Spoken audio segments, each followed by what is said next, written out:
ખબર ગુજરાતમાં વડોદરાથી સમાચાર મળ્યા છે કે તહેવારોની ધમધમાટ પૂર્વે પોલીસ તંત્રએ કસોટીની બંદોબસ્ત ગોઠવી દીધી છે। પોલીસ કમિશનર નરસિંહ કોમરાએ નિવેદન આપતા જણાવ્યું કે શહેરમાં આયોજકો, ડીજે ઓપરેટર્સ, સ્થાપનાકાર અને સ્થાનિક અગ્રણીઓ સાથે અત્યાર સુધીમાં અમૂલ્ય બેઠકો યોજાઈ ચૂકી છે। ફાયર સેફટી, ટ્રાફિક વ્યવસ્થા અને શાંતિ જળવાય તે માટે ખાસ માર્ગદર્શિકા પણ અપાઈ છે। આ વર્ષે અંદાજે 1000થી વધુ આયોજકો છે અને 2500થી વધુ પોલીસ અધિકારીઓ તેમજ સુરક્ષા દળો તૈનાત રહેશે। પ્રમાણે 2000 CCTV camera, body Warne camera અને ચેકિંગ પોઈન્ટના માધ્યમથી સતત દેખરેખ રાખવામાં આવશે। સોશિયલ મીડિયા પર પણ વોચ રાખવા માટે એક ખાસ ટીમની રચના થઈ ચૂકી છે।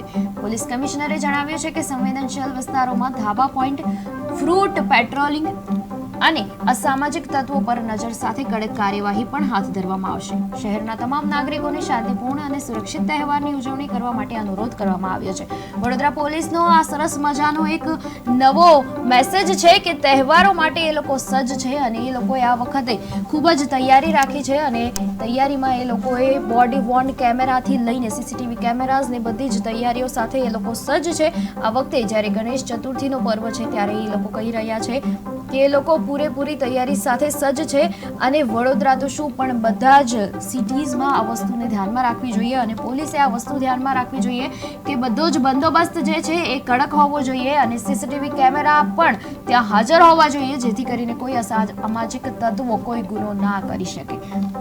આ સરસ મજાના સમાચાર મળ્યા છે જેમાં વડોદરામાં અત્યારે જ્યારે ગણેશ ચતુર્થીનો પર્વ આવી રહ્યો છે ત્યારે એ લોકોએ બધી જ વોચ ગોઠવી રાખી છે અને પોલીસ કર્મીઓએ બધા જ આયોજકોને કહીને રાખ્યું છે કે એ લોકો સજ્જ છે અને એ લોકો આ વખતે બધા જ જે કાંઈ પણ બંદોબસ્ત છે એ કડક રાખ્યા છે અને બધા જ સીસીટીવી કેમેરાસ એ લોકોએ તૈયાર કરીને રાખ્યા છે। અલગ અલગ જગ્યાઓ ઉપર સીસીટીવી કેમેરા લગાવવામાં આવ્યા છે ત્યારે બોડી વોર્ન કેમેરાસ પણ ત્યાં રહેશે।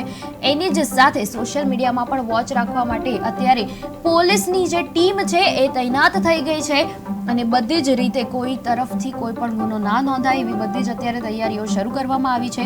ત્યારે ઘણી વખત આપણે જોઈએ છે કે જ્યારે કોઈ પણ આવી રીતે તહેવાર હોય કે જ્યાં લોકોનો મેળાવડો થતો હોય ત્યાં કોઈનો ગુનો નોંધાય જ છે પણ આ વખતે એટલી બંદોબસ્ત એટલું પોલીસનું તૈયાર રાખવામાં આવ્યું છે વડોદરાની અંદર કે જેના કારણે કોઈ અસામાજિક તત્વો ખોટી વસ્તુઓ ના કરી શકે અને કોઈ જ ખોટી બાબત, કોઈ જ નેગેટિવિટી આ તહેવારમાં પ્રવેશ ના કરી શકે એનું પૂરેપૂરું ધ્યાન રાખવામાં આવ્યું છે। ત્યારે વડોદરાથી સરસ મજાના સમાચાર મળ્યા છે કે 250થી વધુ સુરક્ષા કર્મીઓ ત્યાં તૈનાત રહેવાના છે અને બધી જ વસ્તુઓનું ત્યાં ધ્યાન રાખવામાં આવશે।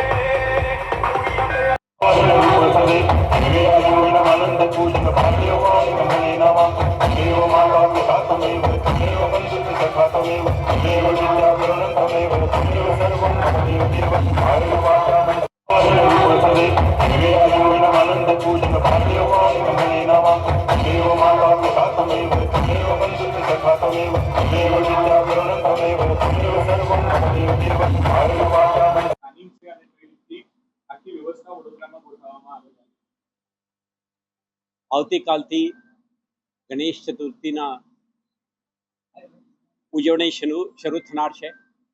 આ ત્યોહાર વડોદરા શહેરમાં એક અતિ મહત્વના ત્યોહાર હોવાના કારણે આપણા મહિનાથી એડવાન્સ પ્રિપરેશન વડોદરા શહેર પોલીસ તરફથી કરવામાં આવી રહ્યું છે અને આના ભાગરૂપે અત્યાર સુધી આપણા મૂર્તિ કલાકારો સાથે, પંડાલના આયોજકો સાથે, ડીજે ચલાવનાર જે સંચાલકો છે એમના સાથે ને સ્થાનિક લોકોના કમ્યુનિટી સાથે, જનપ્રતિનિધિઓ સાથે આપણે કેટલાક પ્રકારની બેઠકો, ચર્ચાઓ અને સુરક્ષા વ્યવસ્થા